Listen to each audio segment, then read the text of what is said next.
I'm wondering why my articles are not showing up on my iPad. Uh-oh. I have all I of them, did so it's them on fine. my computer. This whole week, I feel like everyone's been asking me, like, this is why I was saying when I moved out. This is why I should have never moved. Everyone needs me for technological I support. told you that you're going to be the NAP Yeah. IT I'm person. gonna be And, IT for everyone. Dad stuff. Now I'm gonna have to fix mom stuff, my aunt stuff. well, Dad, you should have to do it, but everyone else Yeah. is optional. Luckily, I dad's was pretty easy. Thank God. I thought that was gonna ask me like a really hard question. don't know. Thank God it wasn't. Yeah. So what? How come I am in my account? I'm signed on. Why is it not updating my bookmarks from this morning? Okay. Now, yeah, that was it. I had to sign in on my computer for it to accept onto my iPad. Interesting. Oh, maybe. Huh. Yeah, Yeah. something new. Something new. Yeah. Taught you something today. All right. Let me go full screen again. Maybe we should start with the Apple stuff since we're already complaining about Apple. Yeah. We could do that. I mean, because Okay. I'm already interested in the first one that you talked about. Hold on, let me just share my screen with everyone. Oh, the East Palestine story. No, not that one. That's not Apple. What does that have to do with Apple, Mom? Oh, you said the first story, so I Yeah. thought you meant. No, no, Okay. no. We'll talk about that one in a second because I am intrigued. But Apple fans are starting to return their Vision Pros. I'm disappointed but not surprised. Yeah. So, I mean, this is your article because you can explain it. Are you sure we didn't do this one before? I wasn't No, sure we because we I think talked this was from about a it. while ago. Yeah, Okay, we talked because about it that was when my it first came out, but I mm, was the one that told you this is what's going to happen, and I kind of nailed it. Apple fans are starting to return their Vision Pros. We kind of talked about this when it first came out, if you remember. So yeah, I said, yeah, it's heavy. It's very front heavy. And I knew that was going to give yes, people headaches. But the problem with this, the two things that we talked about was the comfortability of it, yep, which was not good, yep, which they said in the yep, article. And the other one is the use case for it. There's really no use case for the right. Vision Pro yet. It's really just good for making giant TVs and screens. That's about it. Well, this one guy wrote into the article, Alexander Torrenegra, and he pretty much stated it in one little blip. 2 hours after unboxing my Apple Vision Pro and using it, I decided to box it back up again and return it. It's quite cool, but there's nothing in it for me that I'll use frequently enough to warrant my keeping it. Yeah. So $3,500 is giving me a headache, blurry vision. It's Yeah. uncomfortable, I will say and I don't use it a lot. I think there is something to um I think everyone's a little different in the sense of, like, for me, I can do VR for hours and it won't really bother me, but someone like Grant can only do it for an hour and he gets really sick. So Right. I think it's very determinant. But to that guy's point, even though, yeah, sure, it's uncomfortable, maybe he has weak neck muscles, I don't know, but there's not enough features in it just yet for it to be worth keeping. And I think by the Right. time that those features come out to the point where it's like a complete product, I think the new version of the Apple Vision Pros will be pretty much readily available and probably cheaper. So Yeah. that's what I mean. These people paid a crazy amount of money for a beta of something that is not going to be ready for the next 5 years. Well, I have to say that I would think that they would do a better job of Apple testing it because it's not as though these people were using it that long and they were Agreed. experiencing this. Yeah. Motion sickness, weight of the device, a burst blood vessel in the eye. I mean, that could be an individual thing, but other people had similar experience with redness and dry eyes and redness for years. So you would think somebody, before they marketed this, did some testing of that. That Yeah. seems like some of the original stuff You or know, pretty early things. I No. wonder if so I'm sure Apple does crazy testing with all their stuff. Like they check, I'm pretty sure, and don't quote me on this, I think they check the aerodynamics of iPhones.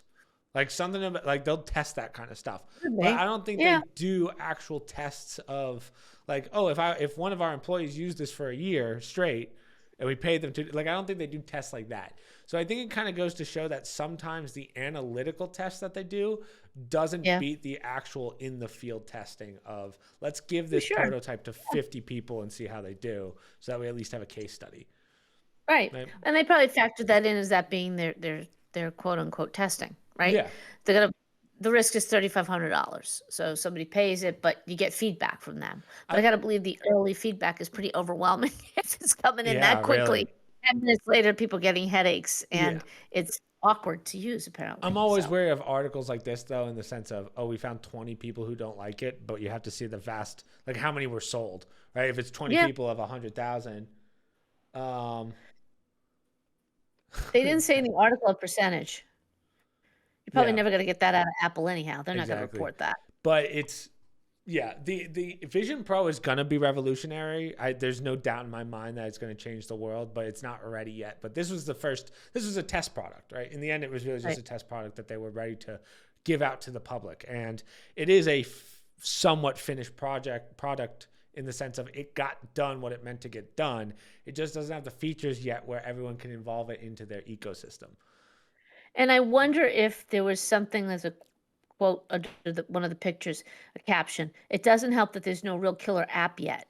So I'm wondering if a lot of people will mentally put up with a lot of the discomfort if they're getting some benefit out of it, especially a neurological benefit. If Yeah, they're not interested, they're just trying this apparatus. Sometimes you focus more on the discomfort of it than you do with if there's decent absolutely. content, and it takes your mind off of it. Yeah, I don't know what I mean. The first fix is in again. I don't know what I'm talking about here, but I feel like the easier fix that they can make right away is they have to have a counterbalance in the back because all the weights in the front, all you would have to Yeah. do is take something, put it on the back, and then you have your counterbalance. So that's an easy fix. The one thing that you can't fix right away is how how can we put this into everyday, like what can we do as a company to make people need this? And I to your point, and we talk about this all the time with VR gaming, there is no point yet of why I would want it, right? Yeah. So Right. I just can't. The only cool thing is the Apple ecosystem, but it doesn't really merge very well with an iPhone. It's more of an extension of an iPhone and MacBook and whatever, but it's not so much its own ecosystem that like merges with the rest of the ecosystem, Right. if that makes sense. Right. No, no. That's why I fuddle with an iPad, an iPhone, and an iMac every day because there's Yeah. something to be said for the Apple marketing and the seamless transfer between all the apparatus. And if I'm putting on this Apple Vision Pro thing, I better be able to use my iMac, my iPhone, and my Yeah, they iPad better through work. Yeah. everything else. My iWatch, Yeah. the whole 9 yards. But someone said it's great for having multiple monitors. And I was like, so the way it would work is like, Oh, let's say I had a Mac, you can have yeah, 8 or 9 monitors on your screen. And someone said to me, as someone who uses multi monitors, I have 3 right now in front of me. Any more than 3, I'm like, this is what am I doing here? Like, it's too much to yeah, manage. yeah, Even yeah, having 3 is sometimes too much to manage. You get used to it, obviously. But even then, let's say I got 8 4K monitors. That's maybe $200 a piece for yeah, 200. Like, it still doesn't justify a $3,500 price yeah. point, No, I agree. right? Yeah, So I don't know. Again, we all knew that the Apple Pro was going to have a couple more years before it was going to be, or I'm sorry, the Apple Vision Pro is going to have a couple more years before it's even utilized or useful. So and knowing Apple, they're not going to lower the price as the demand or the supply goes up, yeah, right? They'll instead add more features and force you to pay that amount. yeah, they're going to try and keep it Apple, at that $3,500 price point for a long time until they right? make a light version, right? They're going to make a Right, right. If they do something like that, like they do the cheaper phone, but that's just their way of doing it. They're never yeah, going to lower the price, even though some places the first model comes out, it's really expensive, and then over time it gets cheaper, cheaper as more people get it. right. I don't think that'll ever happen with this. This probably is only going to be like $3,500. I think in Simply our go up. lifetime, yeah, I think you're right. Yeah. Oh yeah. That level of technology is only going to go up because VR is definitely the future. And the only thing that I would say doesn't, well, I mean, I think you would agree. The only thing that doesn't justify the price is that there's nothing that revolutionary about it in the sense of what is it doing that I need? It's a Yeah. great thing to have and it's an awesome toy. Right. And it's the best toy we have in the virtual field, but it doesn't do anything for me in the end. Right. The iWatch I need, right? It functions, it does something Yeah. that it links to everything. The iPhone, obviously the phone. You need an iPad because you don't want to take your Mac or Yeah. whatever with the desktop. You can't. So, or, MacBook. So I can survive without the Vision Pro. It's a I good don't need. point with the Apple Watch. I didn't think about this, but I okay, ready to debate here. I would say that the Vision Pro is more useful than the iWatch. Like, what do you think the iWatch is useful for? So, I mean, I've just gotten used to it because I don't need my phone, right? I can Right. get But you people have your get a phone lot of on you, right? watch. But you need I to have don't your have phone. to. Oh, okay. Because No, I haven't had one in a while, but I can't. I can talk through the watch, but as you guys know, it's a pain. It's like a dull speakerphone. It's not ideal, but I can text through it. I can do all my apps through it if I really want to. I just have to have a phone nearby. My iPhone has to be nearby. So I don't physically have to have the iPhone with me. yeah, I mean, I feel like the Apple Watch was kind of just designed to be flashy. You know what I mean? Because for me, I would never need an Apple Watch because my phone's always on me. Right, but see, that's just it, especially for women. We don't have back pockets all the time. We don't always, as you notice, your generation, everybody holds their phone in their hand Right, now. but your Where phone they still go. has to be by you. No, it doesn't. I could have the phone upstairs and I could answer a call. Well, when I say by you, Mom, I mean like when you're out and about. Right, your phone still has to be in your Yes, pocketbook or yes, something. it Yeah, has to be right, but no, yes, but it's a lot different when you're shopping in the store and your hands are free and you have the watch to talk to versus pulling out your phone. But then you add the iPods. So now people put the iPods in their ear even if they're you not on mean a the call. earpods, the I'm sorry, earpods. the Yeah, earpods. So AirPods, they're called, right? yeah. So when you have the AirPods, people use that whether they're taking call or not. I just find I'm used to, I can live without the iWatch. I can. Mhm. But it's nice to have. You know what I use it for 90% of the time? To find my iPhone. Right. Yeah, Sends that's out a a good chime. point. Grandma lost hers the other day. I go, well, put your watch on and you know chime it. She didn't know what I was talking about. So Yeah, I tried showing that to her when she was here, but yeah, yeah. like forget it. It doesn't matter. So I don't know. I still don't know where the Apple Pro is gonna fall into.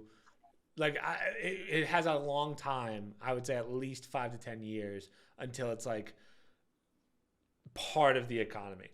I don't know if you Right. saw, but Apple just discontinued. I shouldn't say discontinued because they didn't even start it, but they were doing their own car, like an Apple Yeah. car. Yes. And they discontinued it. No one really knows why. My guess is it was kind of a lost cause, but that would have been a sick ecosystem to get into. Can you imagine if everything in your car just functioned with your phone? Like that, I would have liked. Well, it was an EV car, Probably. right? Yeah. I Yeah. believe. Sure. Positive. Yeah. I mean, the EV market's tanking. It's a Yeah. joke. It's like the biggest joke with the Green New Deal that you can possibly imagine. Nobody's buying these electric cars, and you're going to find them by the wayside pretty soon. A lot of the major car makers are abandoning it anyhow. Mercedes has given up on it. Toyota never really embraced it. So I think anybody going into the electric vehicle market is foolish because there's just no Y- immediate future in it. Yeah. They're better off going with the Vision Pro. Yeah. Yeah. Real, truthfully. Marketing that. Yeah. Apple's just taking loss after loss. And speaking of losses, where is our $2 billion Mhm. lawsuit? So Yep. Apple was just hit with its first ever EU fine following the Spotify complaint. Do you want to explain this one, Mother? Because again, this one was Yeah, yours. very simply, they fined Apple for their App Store rules. It was basically Spotify that brought the case.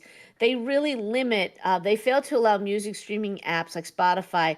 They're not allowed to reach out to subscribers to let them know about cheaper services or cheaper ways of Right. getting their service, or they can't offer them discounts or promotions through Apple Store or through the App Store. However, Apple Music does allow for their own music, their Right. own Apple um, app.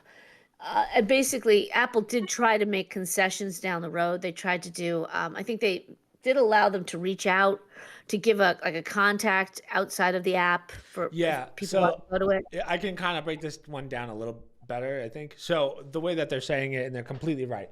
Apple has one hell of a monopoly on their store. So like if you go to iPhone, like if you Yeah. have an iPhone and you go to the App Store, that's really all you have. There's really no other place that you can get apps. Apple has something called Test Flight, and Test Flight is basically where all the beta apps that are trying to get into the iPhone or App Store market go. If you had an Android, there's multiple stores. You can download Right, multiple stores, so you actually have a competition.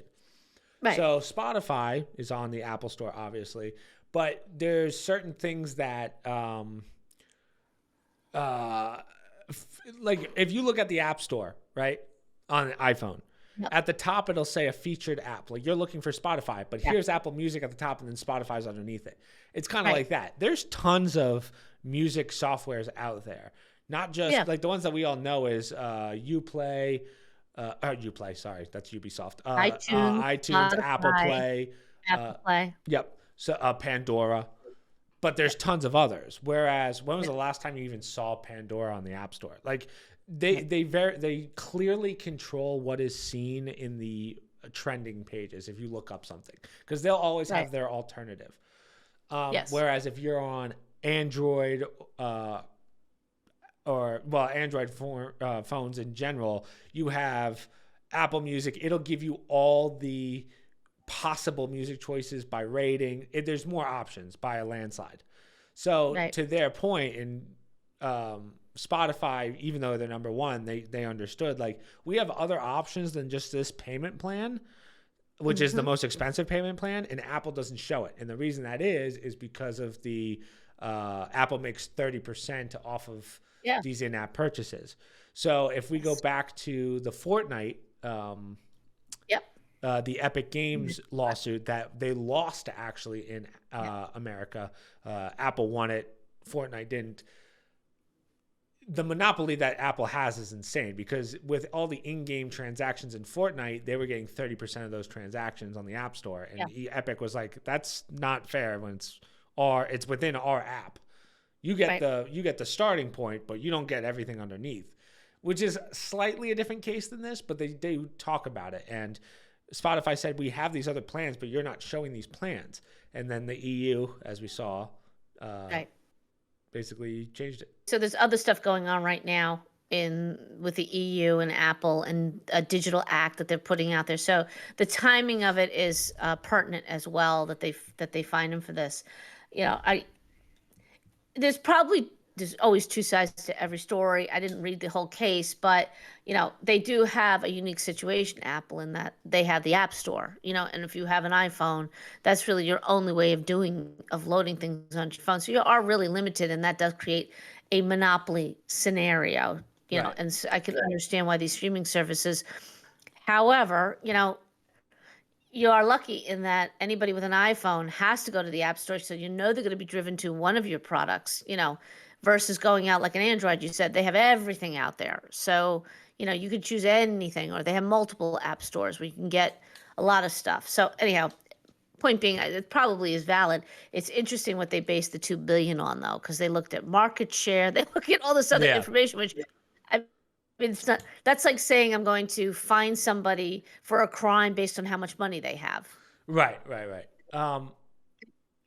We're in uncharted territory here with this stuff. I think it is kind of making it up as they go. Yeah, I think it is also. I think people severely underestimate the monopoly that Apple is, especially on iPhone. Of course, you're in the Apple ecosystem, so it's all you know. But like, if you were to look at an Android, like if I was to type in music into the Apple Store, versus if I was to type in music into an Android store, it would be very different. You would see a lot more options that don't even show up on the iPhone. So now, again, most people are content with what they have, which is like, you'll never see I shouldn't say never, but very few common people, I would say, like people that are just users, are going to complain about, oh no, why is spoof music not on the front page? Like stuff like that. They're not going to care. They just want the big ones. But to their point, that's how they kind of deter you away from the monopoly, right? Well, I'll say this, though. I went on to pull out a decent voice recording app. I've had one before. It got wonky, so I deleted it. I put another one on there through the App Store, right?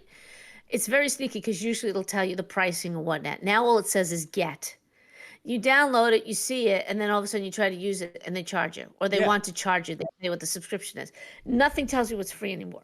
You used to be able to scroll through and say which ones were free, because I don't need all the extra features. I just needed a basic, recording thing.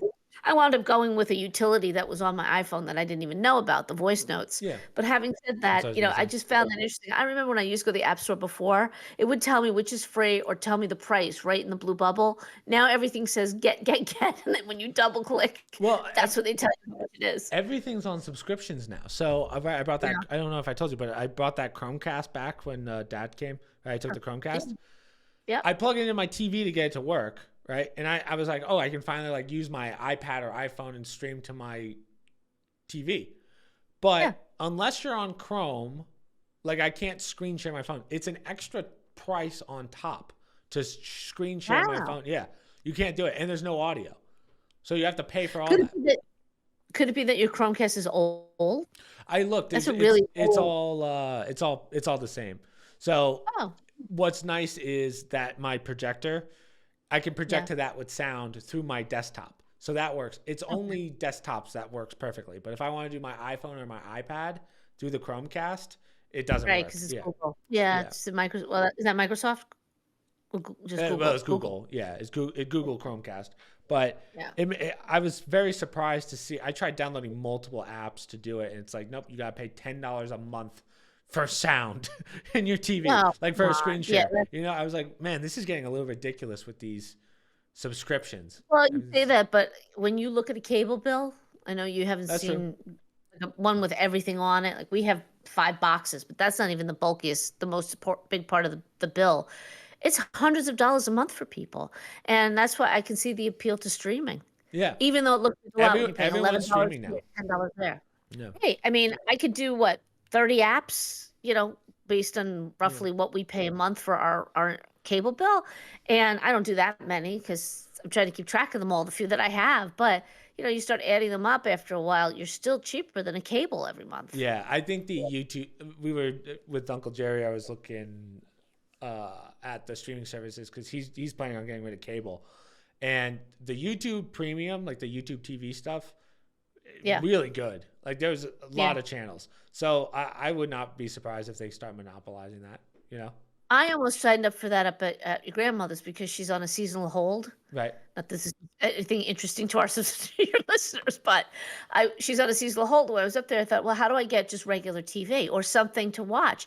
And they had the YouTube Premium that I'm sure there was a price for, but I was only there one day. But I thought, all right, in the future to add that, because I think you can do it month by month, and at least you get regular channels too. Yeah, I think it's like 350 channels or something like that. Yeah. And then I say in all my life, I feel like maybe I've watched 10 different channels. Like I don't need the 3, right? So yeah, I mean, YouTube TV seems to be the best option. There's a couple other ones in there, but there are limitations. Like I think there's one that's cheaper and has more channels, but you can only have it on 2 TVs in the house. Also you got to factor in it's your grandmother, so you got to keep it simple for them. Right. But she also has her internet through it, so they get you with the package. They bundle everything, which now the cable, if you strip that out and pay it separately, it would be a lot more. They make it cheaper when you bundle with your phone and your blah, blah, blah, blah, blah. So, for grandma's needs, it's fine. Hers isn't expensive. But when I look at ours, I can see the appeal of doing all the apps and streaming everything. Yeah. For what you get out of regular TV, I'm not so sure that it's worth the high cable bill. But. Yeah, it's only a matter of time before cable starts disappearing. But the way that they're going to make it not disappear is by everything is going to be a bundle, right? You can't have internet unless you. Right, and cable's had it too good for too long. Cable has become the ultimate monopoly. Oh, absolutely. You only get what's in your neighborhood. What the hell, right? Had that. They broke that up so fast your head had to spin. And now all of a sudden I can't do anybody else. I have to pay this cable internet bill or go get a dish or something. That's by definition monopoly. So, Yeah, all I have is Optimum. I don't have a choice. I only get Optimum. Right. And Optimum's been great, don't get me wrong, but Optimum, if you're listening, you guys must do maintenance in my area every day because I can physically see my bit rate go from 5,000 all the way down to 1,000, and I know nothing's downloading. So you're not going to sponsor this. Friggin' Optimum. Get me with a lawyer. No. So good luck taking that one. Now you see what it means when people complain about their cable because you can't go anywhere else. I can go to a different phone carrier now, thanks to the great breakup of AT&T, but try and go to a different cable company. I think they send the FBI to your house. Yeah, they're like, why are you leaving? Close your door and they arrest you. You can't switch cable companies. Yeah. Anyhow. So, yeah, I don't know. But to this article's point, Apple's had a monopoly for way too long that no one's talked about. And it's not just the monopoly of the ecosystem and kind of forcing you into a way, which is genius. Don't get me wrong. Yeah. I will give credit where credit's due, because I can't imagine leaving the iPhone ecosystem now. Like, I'm too ingrained. Yeah.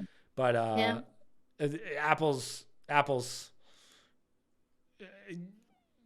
I would say that they're kind of sticking their hand in too many things. Almost like you make enough money. The quote unquote Apple tax, which is that 30%, you guys don't need to do that. You will be fine. You can make it 5% and people will actually like you again. People will want to work with you. Well, and I don't think iPhone was unique with the App Store and when it first came out. Now you have other options that you could switch, Chris. I mean, it won't be, the iPhone, but I'll tell you, the Android, between your systems that you have, that you work off of, you wouldn't find it hard, especially that younger generation. You guys adapt pretty quickly. We adapt quickly, but like, I was just talking about this with the guys in Discord. I probably only use 5% of my phone. You know what I mean? Right. Like I only need it for texting, my social media stuff for the business, and then calls. That's really it. Other than that, I don't really use my phone for anything. So the fact that it's so easy to use. Right, but you also don't, at this point, you're not scheduling things. You're not having people schedule things where you have to have a calendar out there where people go into your calendar. Right, but you think that the Android calendar is better than the Apple one? The Apple calendar is phenomenal. I'm just saying, you're saying you don't use your phone that much. You only use a small percentage, so you're fine with iPhone. And I'm saying you don't need to use a lot of the functionality that everyday people use every day, in terms of when you're coordinating family schedules, work schedules, personal schedules, doctor schedules. Sure, but that's still within that 5%. I guess so, but none of you guys really use your. Right, I'm saying from the mass population of people, most people don't even use 100% of their phone. Like, there's a lot of things you can do in an iPhone that most people don't even know that you could do. I suppose, but compared to most people, I don't use it for the streaming that everybody does. I don't watch movies on my phone. I don't use a lot of data on my phone. However, I use my calendar and all the features of it more than most people that I know. Here's a question though: you don't really use the calendar on your iPhone? You use the calendar on your MacBook that gets to your iPhone. No, I schedule things on my iPhone. Oh, okay. So when I've never seen you do that. Yeah, when I go to appointments, I do it right on my iPhone, because I don't take my iPad everywhere. And I'll go right to my calendar and set it up there. And then as you know, there's all functionalities. It sets up alarms. It sends messages to people who have to go to the appointment too. So and I don't even work. I can only imagine people that use their phones and their other things for all their scheduling needs. Right. And that's not just their personal stuff. They're doing multiple things. There are YouTubers out there who, what was that? There are YouTubers out there that use their phone for everything. Like, they don't have a computer. They'll use it for their editing device. I can't imagine doing that. I hate using my phone for anything. Just surfing the web on my phone sucks.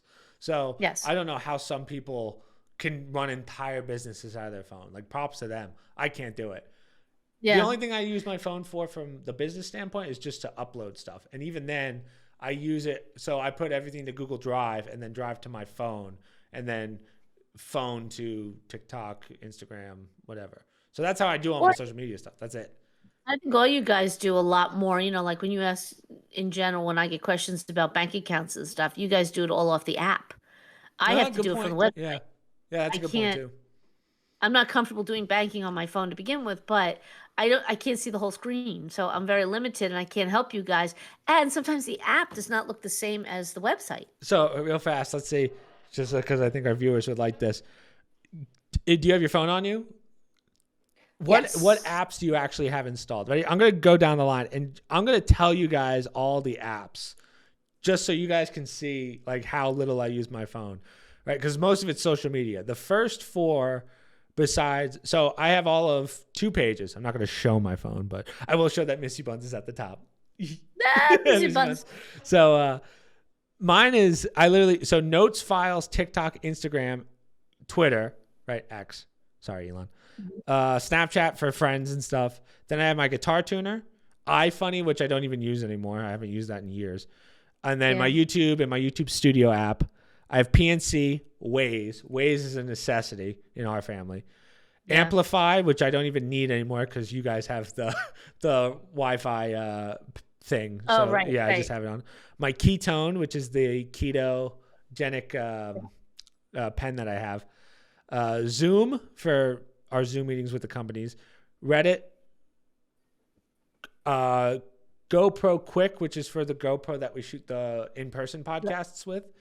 Hybrid AF, and what that is that literally unlocks my gym. It's actually a pretty cool app. So I just walk up and then I just hit a button and it unlocks the door. Google Home, which is Google Home is the what I had to do to set up the Chromecast. I will say the Google ecosystem, if you have a bunch of Google apps at home, like Google Lights and stuff, the Google Home's pretty cool. So you can just send stuff to your certain things in the house. I have Liberty Mutual, which Dad made me download for the freaking thing that we did last year. Yep. My United Airlines one. Insurance. Genius Scan. This is a cool one. Kenny put me onto the Genius Scan. Genius Scan is used to fax things to people from your phone. So it'll scan documents and just save them. It's really nice. You can also do auto signatures. So it's really nice to have. Okay. Strongly recommend to anyone. Signal. So Signal that we use to text our boss. Freeform, which Apple gives you. I've never used it. Venmo, ParkWiz, and Park Mobile, which Uncle made me get because parking's a bitch. Anywhere we go. Coinbase, which I never use. Luxar One, which is my phone. Apartment stuff. Yeah, my apartment stuff. So if I get a package, it goes there. Mine's and then Optimum. So as we said, my internet provider. Journal, which never used. That's the Apple one. And then my airport utility. That's about it. As you can see, mine is not really productivity. Mine is just, I have maybe 4 social medias. So what do we just find out about Pancake 101? He's not married and he doesn't have kids because he has no family appropriate app on there. He never goes to the hospital, doctors, or medical because he has no medical apps on there, right? I'm too healthy. He doesn't travel much because he doesn't have every flying app on there. I just have United. American, sponsor me, United. The whole 9 yards, People who travel, they have every freaking airlines on there, so they just tap on it and get a flight. Yeah. So you learn a lot about a person from their apps. Yeah. And then the only last one I have is Scoreboard, which was used for playing pool with Dad and Papa. So he keeps score. That's about it. Do you have any apps that besides the ones that I just named? Like how many apps do you use besides mail and stuff? Like I didn't include mail. Just so you know, I deleted voice memos a long time ago from my app store or from my phone. I never used it. Little did I know that that's exactly what I wanted to record my little. Right. But, luckily, that one's free and it's built in. Yeah, I mean, I have all the basic ones: the contact, the app store. I have a calculator. Oh, wallet, Apple Wallet. Never use it. I never use Apple Pay. I've used it. No, it's not for Apple Pay. You can store your flight tickets in there when you travel. Really? In your Apple Wallet. Yes, so you don't have to pull it up.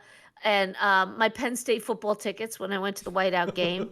Right. You are Penn State. You are Penn State? Things like that. Yeah. But to say that I use it as much as younger generation, they use it for everything. To me, I have to think about using it. eBay, because I have stuff on eBay, and all my political ones. I put WhatsApp on when you guys travel so I could reach you. But yeah, nothing. New Jersey 101.5 because I'm out in New Jersey and if I ever need any information out there. But yeah, there's nothing, I have a meat thermometer app. Oh, we're reaching. That I got. Yeah. I have my JetBlue. I got my United. Oh, I have my iTarget because I practice with my gun. Yes, I use my gun. Oh, you're right. I forgot about that. Beachbody, which I signed up for that. Who knows? Since I got my knee, I haven't used that forever. It was just mom tore a meniscus. Yeah. Oh, and the Find My.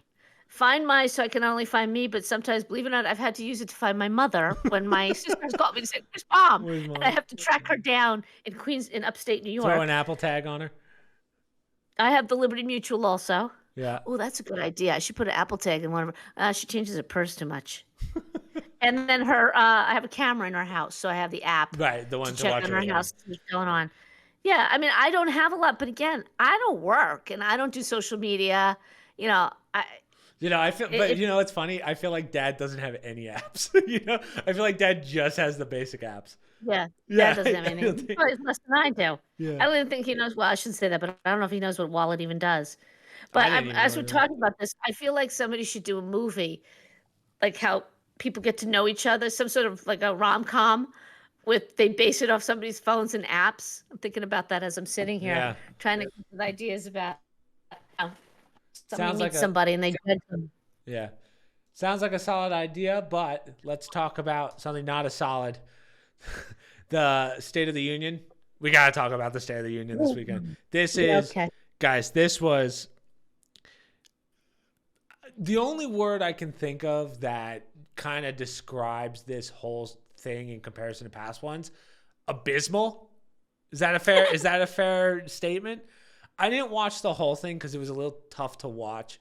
I feel like I'm going to say this is going to sound a little hypocritical, but Yeah. remember, I think we talked about it on the podcast, one of the podcasts. I don't remember, but we were talking about British and Canadian Parliament where someone will be talking and they'll just be yelling at each other the whole time, and it's hilarious. And I was like, oh, Yeah. that's really funny.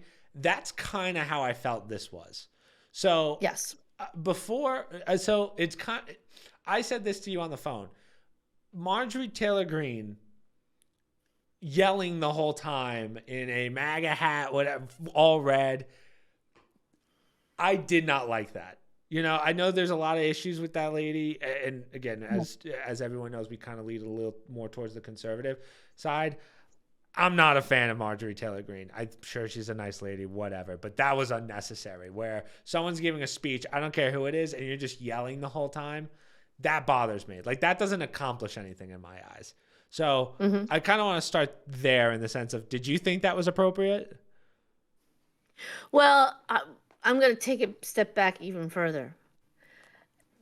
Over the years, not just this one, I feel the People's House the standards have gone down, and they keep going down, down, down, down, to the point where it's not debating anymore that bothers me. That's not how we do it. In the UK, they do it differently, as we said, in Parliament and other countries where they have more open debate.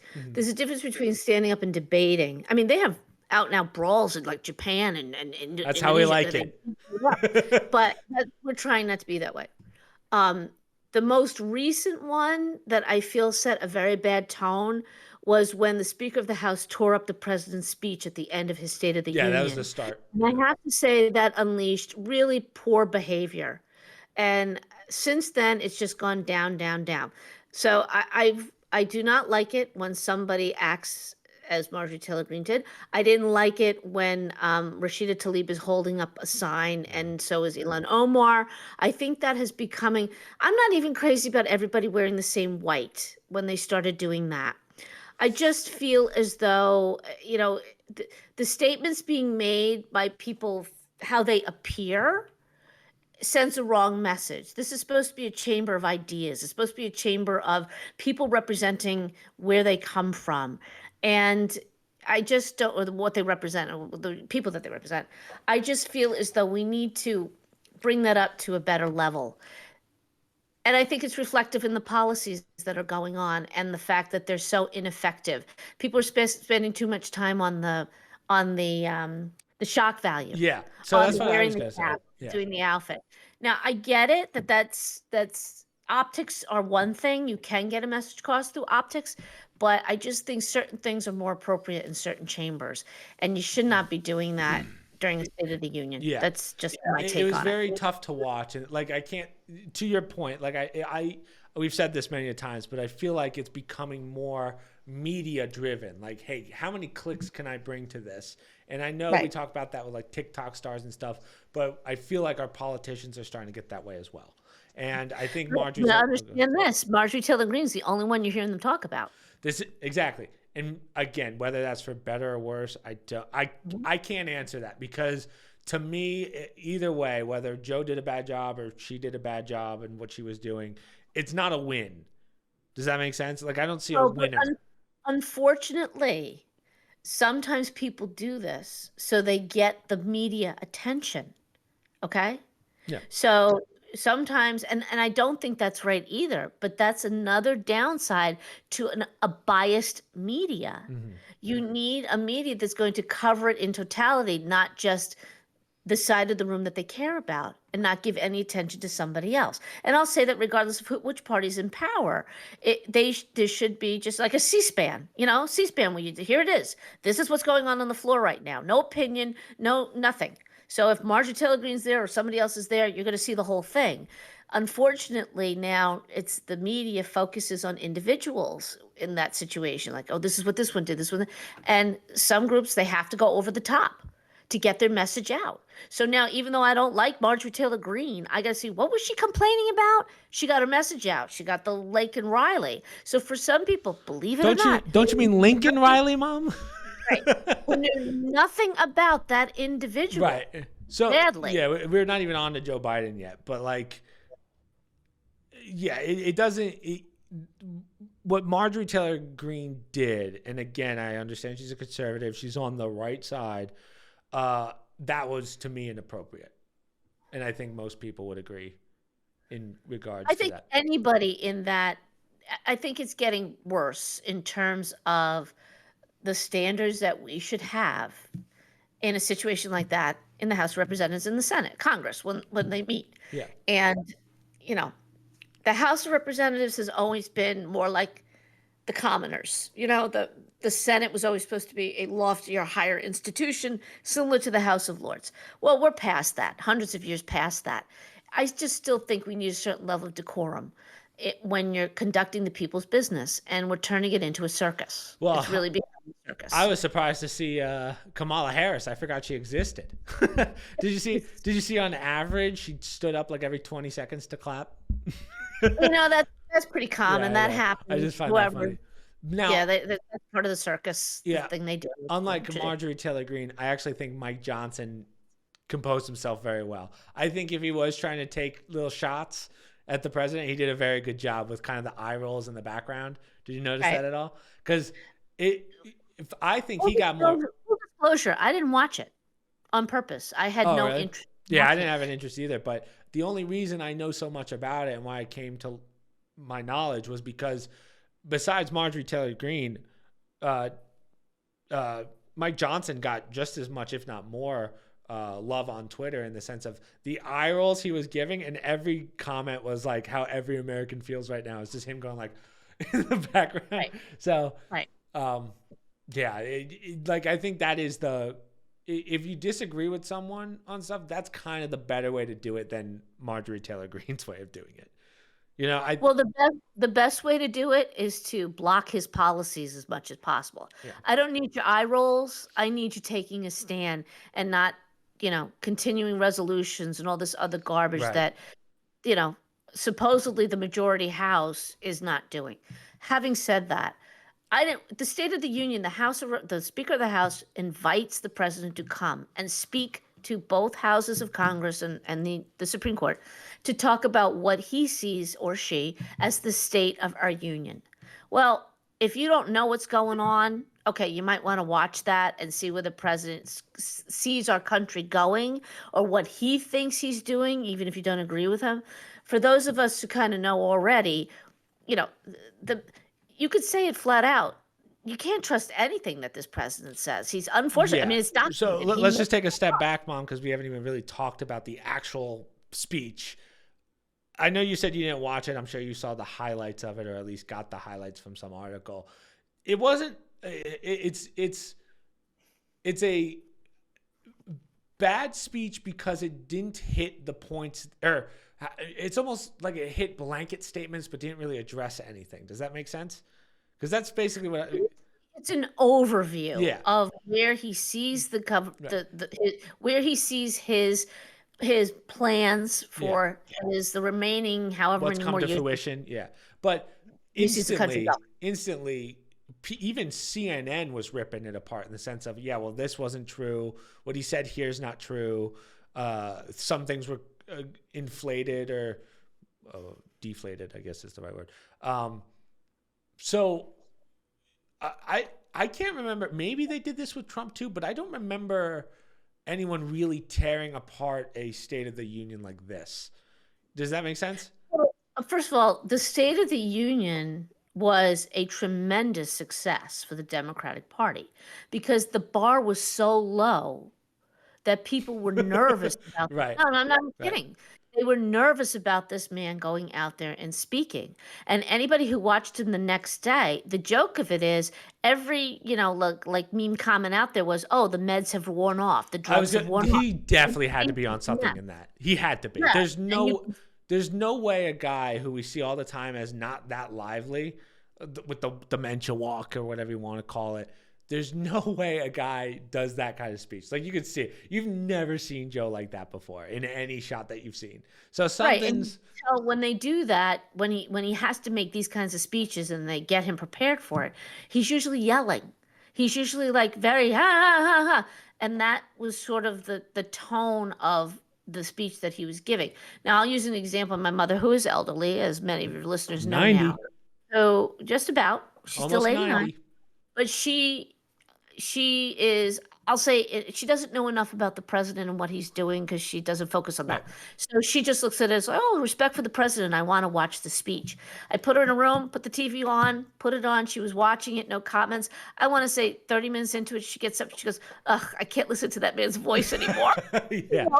My grandmother is not really into politics at all. Which is why I'm saying, as an Yeah. example, She's a she good, just traditionally wanted to see the State of the Union and listen to it. So I could hear kind of the tone of it, and it's not what I didn't expect it to be. I knew it had to be that way. They had to do something, and that's how he comes out, very tense, very like yelling at you and no no no no no, and using whatever, slurring whatever. But he did considerably well. I think people were really concerned he was just gonna like babble when he got up there, and by their metrics, he did fine. The substance yeah. was exactly what you expected it to be, no shocker. Now, just as an aside, I looked at the polling from the State of the Union since I didn't watch it. And most of the networks like, it's great. 65% of the people who watched it now have a positive view of the speech. Sounds Really. great. But when you think about it, the last lowest one was 70%, and that was Donald J. Trump in 2018. Right. 70% was the lowest. That's of the surprising speeches. because I literally saw CNN say that it was not a good speech. I was like, wow, if CNN's saying this. Then they said, wow, that's great. 35% of the nation or the people watching had a positive view of the nation or of the future after watching it. Sounds good. Last year's was 34%, which was the lowest. So he Right. scored 1% higher. To their point, there was not a high bar to begin with. But also, they're touting their numbers like, see how great it was. And if you had no historical information, if you didn't know the data on these speeches, you say, all right, 65% of the nation, that's more than half. That's the lowest opinions, people positive, lowest numbers that they've had Right. since 2018 with Donald Trump when it was at 70%. That's 5% higher. So, when you put it in perspective like that, it really wasn't a great speech because it didn't move the needle that much. And that's what you want to have in an election year when the guy's giving a State of the Union. So it was a victory, or they're going to tout it as that, because he didn't fall flat on his face. He didn't trip going up. He didn't slur his words, but he managed to do that the next day. I want to know what they gave that guy beforehand, because there's no way he wasn't on a slew of drugs going into that. No shot. Well, sadly, I think The only thing you can do. 85% of people they polled think that he has a serious problem. Like, Yeah. they're concerned about his health. And that's 85%. I don't even think it's one party versus the other. It's just like a general Yeah. polling of, Well, do you think the president's got it together? And again, every psychologist right now I've seen many articles just today of just people breaking down this speech of like, yeah, he's clearly on something. So, Yeah. like, yeah, they see a lot of, again, these could just be people that are like, oh, I can make money off this. But I'm just saying, there's nothing in here that really surprised me except for how lively he was. You know, I was like, huh, But to your listeners, do you understand? This is the leader of the free free world. world. Yeah, it's scary. This is somebody that has the codes. You know, they screamed about this with Donald Trump. This man has the codes to the nuclear weapons, which, if you don't like somebody, yeah, you could use that as a threat. But this is somebody that we're all openly seeing. They had to dope up to do, or we think, allegedly dope up to do the speech. Well, the meds wore off today. Did you see what he said at the, I think it was South Carolina or whatever? I think it was today. Send me to Congress. Yeah, That one send me to sent me to Congress. When was that? Was that today or was that in another? Pennsylvania. Yeah. Yeah, that was today. Yeah, which is like, what? So, so the two major things that I think he said besides, so as I said, there was a lot of things that people have picked apart and said, yeah, he's way off on a lot of the things that he said, like how the economy's doing, certain immigration numbers, stuff like that. The two big ones that even Pelosi called him out on was the illegals statement, where he called someone an illegal immigrant when now they're calling it undocumented. So he's getting wrecked by the left on that one, which is kind of ironic. And then the other one is Lincoln calling the what's her name? I can't think of her name now. Laken Riley. Laken Riley. It's Laken Riley, who was a woman killed by, I don't know the whole story, nor do I want to know the whole story. Killed by an illegal immigrant. Killed by an illegal immigrant. Sent back. Who had a rap sheet as mile long, and has a brother that's came over too with the Venezuelan MS gang. Bad person. And she was her skull was bashed in from this guy, and so it was not, you know, a short accident, blah blah blah. So he invited the family there, or somebody invited the family. I shouldn't say Biden didn't invite them, and they didn't want to go.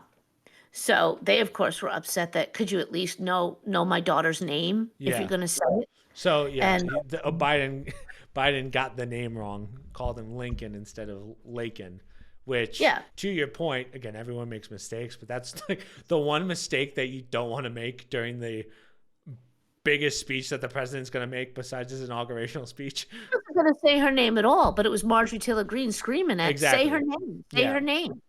And then for the Democrats, how dare they, you know, in my opinion, split hairs over calling somebody an illegal versus undocumented. I mean, can we stop playing this game with the American people? They're slaughtering American citizens. They're not here legally. And it's not just somebody with no record who walked over and, killed somebody. These are bad people coming from these other countries. They should never have been allowed in because of their criminality.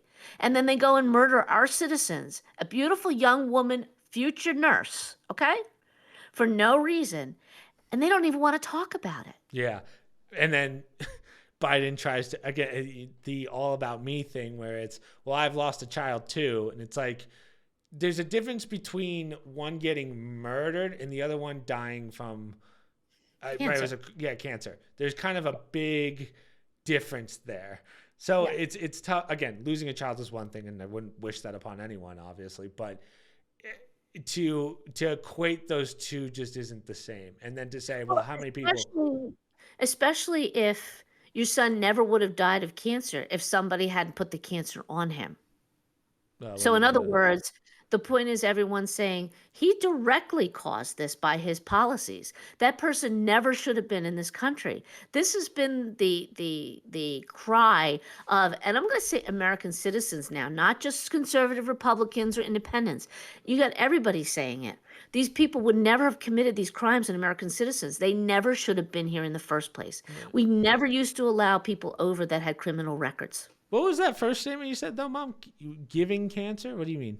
No, I'm saying he uses his son's cancer as a direct, you know, like, I know what it's. I think you said that weird, and I was like, what the hell? I couldn't point edit that. That's me saying, you know, like you're trying to compare an affliction with an affliction. The difference is Biden caused that affliction by his policies. That woman never died. Cancer's cancer. It's a random, unfortunate thing. It's not like somebody gave it to his son based on their policies. You can't compare the two. And unfortunately, he hauls his son's death out every chance he can get. And, you know, I don't know his son, but shame on him for doing that after a while. That you can't keep hauling up using that as an excuse when you're directly doing policies in your name. I don't know if he's even competent enough, but policies in your name where American citizens are getting slaughtered and you don't even want to, and the best answer his party has is, oh, don't call them illegal. They're undocumented. Right. Really? It's very, yeah, it was very tone deaf. Very Yeah. tone deaf. And I think that's why everyone's giving him shit. Like, that was, out of everything said in that, besides the false information that he gave, that there's plenty of evidence to prove that it was false evidence, the only thing I've seen is the Lincoln Riley thing. Right. That's how bad of an F up it was.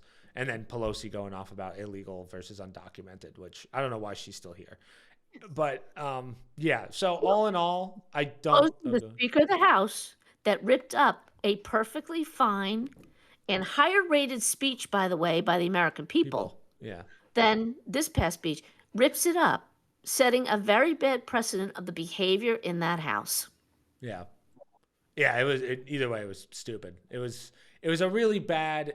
Man, it didn't look good.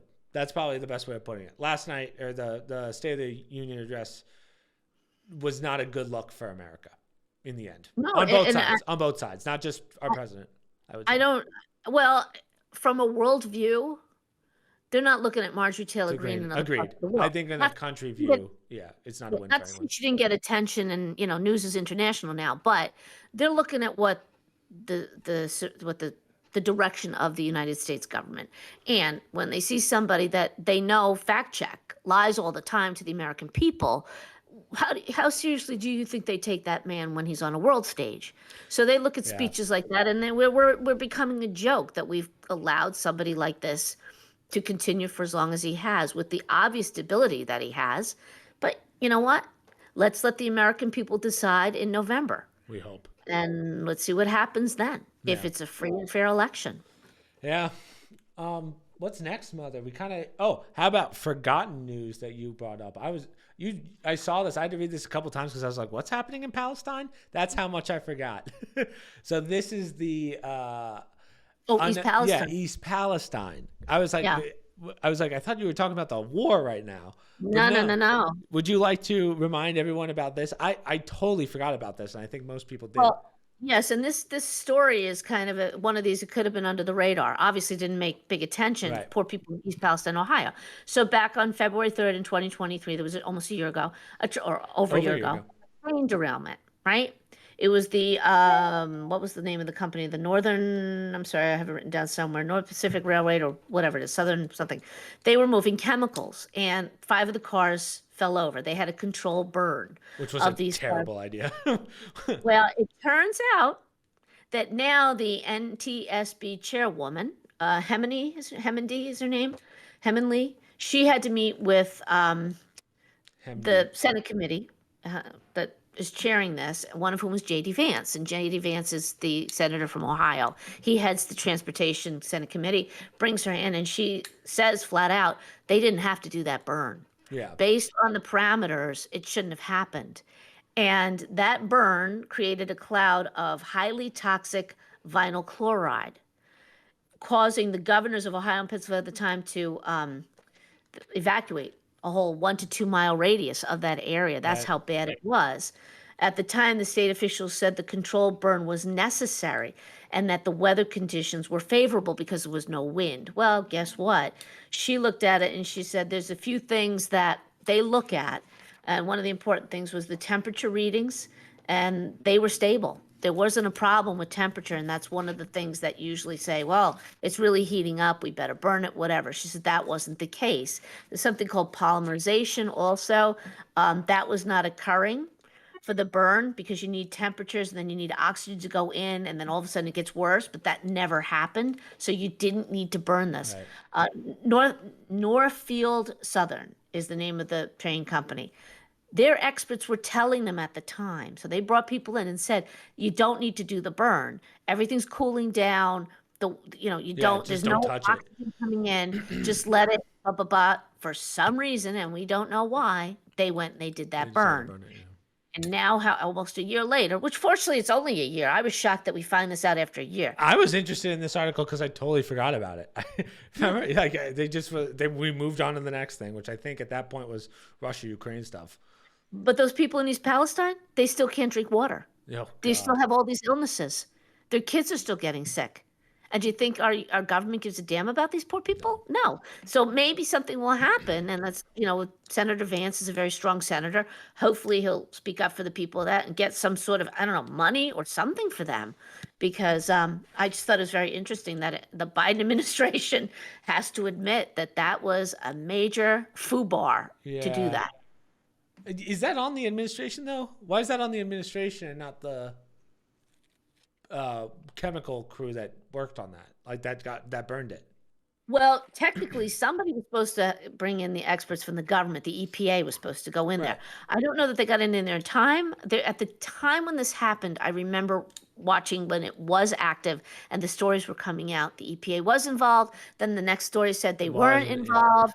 So I remember- we never read the story. Yeah, I remember. Right, it was like a chief officer, like just a police officer. I think one of the sheriffs was like, "Just burn it." Yeah, the fire department, because he didn't Yeah. know any better. Yeah. And someone at the time at a higher, not in the government, but some engineering guy had said, he did his best, but he doesn't know enough to make that call. Right. You're supposed to get government EPA people in there. They're supposed to do it. They were debating at the time whether it happened or not. But interestingly enough, the story died. We didn't hear any more about it. It just went away. Yeah. Okay, so those people, every Well- now and then I'd hear a blip, like they're living with it. The water's still bad, But again, this is something that should have had major attention in our government. There should have been tons of people down there taking care of it. It took a year for the president of the United States to even go visit these people. If he has, I'm not even sure he's gone. I think he did, but again, they're just forgotten people in Ohio who really literally got screwed. And fortunately, it's only been a year, and now they're coming out and saying, yeah, it should not have happened. They shouldn't have done that. Something else should have been done. Right. Great. Speaking of death, let's get to the interesting, the more fun stuff. Did you see this? Former Joe Rogan podcast reportedly shot and dismembered a man. Yeah. This is interesting. This is, you know what? It's an ironic story. So Joe Rogan had this guy on back in February, and his name is it's right here, Sheldon Johnson Jr. So he's a guy that was in jail for attempted murder for 25 years. Basically goes on Rogan, and he gets out. Goes to Rogan. Yeah, he goes on Rogan and basically tells his story and how. I mean, Joe Rogan's basically praising him because now he's like this, like almost like an activist for prisoners that get these wrong sentences, if you will. So basically, his whole story is like, I didn't do it. Now I'm helping people to prove that the judicial system is wrong and the prison system is wrong.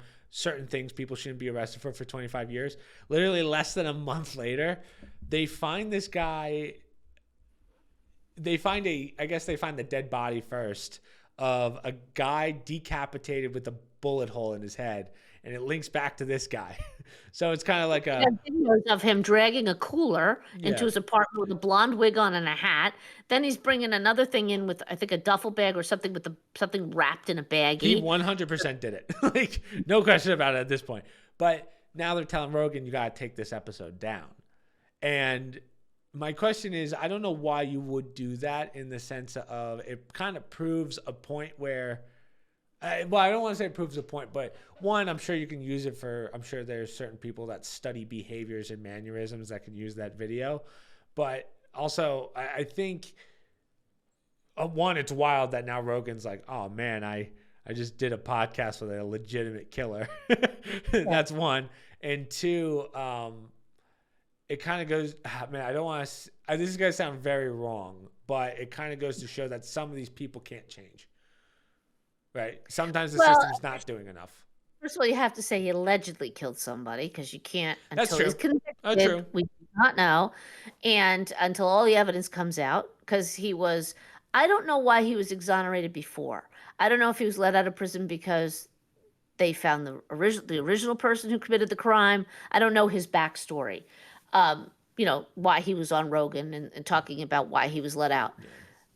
Was it because of something with his court case that they got him out, or was it legitimately somebody else, DNA and whatever? Well, he served 25, so Yeah, it was but attempted murder. So I don't think he actually. attempted murder. Yeah. Okay, so I look at it as, for Joe Rogan, it should be a wake up call that we all have to go through in this world of maybe you don't put your faith all in one person. I don't know if the man legitimately was doing outreach and helping other prisoners and then goes and kills somebody. It's very either the guy's a total liar and put on a show to get out of prison and to, get on Rogan, et cetera, et cetera. Then Rogan's got to do a little mea culpa about I should have vetted him better. I shouldn't have just assumed he was a good guy just because, they said, oh, you didn't do the crime. I would leave it. I wouldn't Yeah. take this down. I'm with you. It's a lesson for everybody. Joe Rogan's not infallible. Alex Jones is not infallible. They've made mistakes. They understand that. You pick people but Rogan he can invest too much in people sometimes. He's Yeah. not unbiased. He acts like he is, but you can tell sometimes he meshes with people and kind of sides with them in some ways. I don't know how to explain it, but you could just see that he has a favorability towards some people or their message. Not that he agrees with them, but just like he's wide-eyed sometimes. Wow, is that true? Yeah. He takes stuff on face value, and I think he's learning that you can Oh, I do that can't now. wait till we get into a fight with Joe Rogan, where he's like, "Hey, who are you guys talking to? I don't think I want that smoke." How much do I make on Spotify versus you and your podcast? I think but then we could talk about other business ventures, and I think we win that one. What I mean is, like, again, I'm a huge Rogan fan. I mean, straight up, like, he's by far my favorite podcaster. I can't watch every single one just because there's not enough time in the day. But to your point, there's definitely certain things where he's more favorable to certain people. But also, he's not, to your point, he's not a perfect person. This is the first real time that we've had a convicted or alleged killer on the podcast for wrong reasons. Of course, he's had other people that have killed on the podcast, but it's for different reasons, like military or a Marine, a Green Beret, and then Joey Diaz, which I don't think he's killed anyone, but you know what I mean. So that's what I mean. You're going to have a slip up. And as he's done over 2,000 episodes or whatever it is, I think. I could be wrong on that. I have to check how many episodes he's done. The guy on really, I won't say that was a mistake. He didn't know the guy killed somebody when he was on. Nobody suspected that. You just can't put your faith in everyone you have on that you meet for the first time. I think he's learned a lesson about, just because, I don't know, if he allegedly did something before, okay, was he? Someone just subbed on YouTube and we're not even streaming. So Khalid Al-Fakwi, thank you for the sub on YouTube. Go ahead, Mom.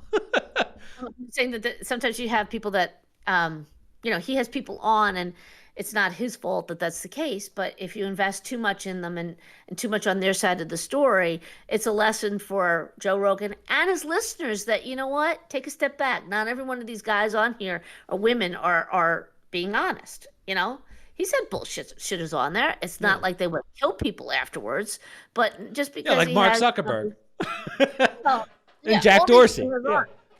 And now it applies to the average guy too. That oh no, I didn't kill anybody, and bam, he goes and kills somebody. Well, Jack Dorsey, I give a little more props to because he was willing to do Rogan twice to answer the questions that, to your point, Joe Rogan was quote unquote biased the first time, and then he got a lot of pushback from viewers, and then he said, "Hey, Jack Dorsey, we're going to do this one again," and literally a week later they did it again, which he will have a certain level of respect to me for doing that, but.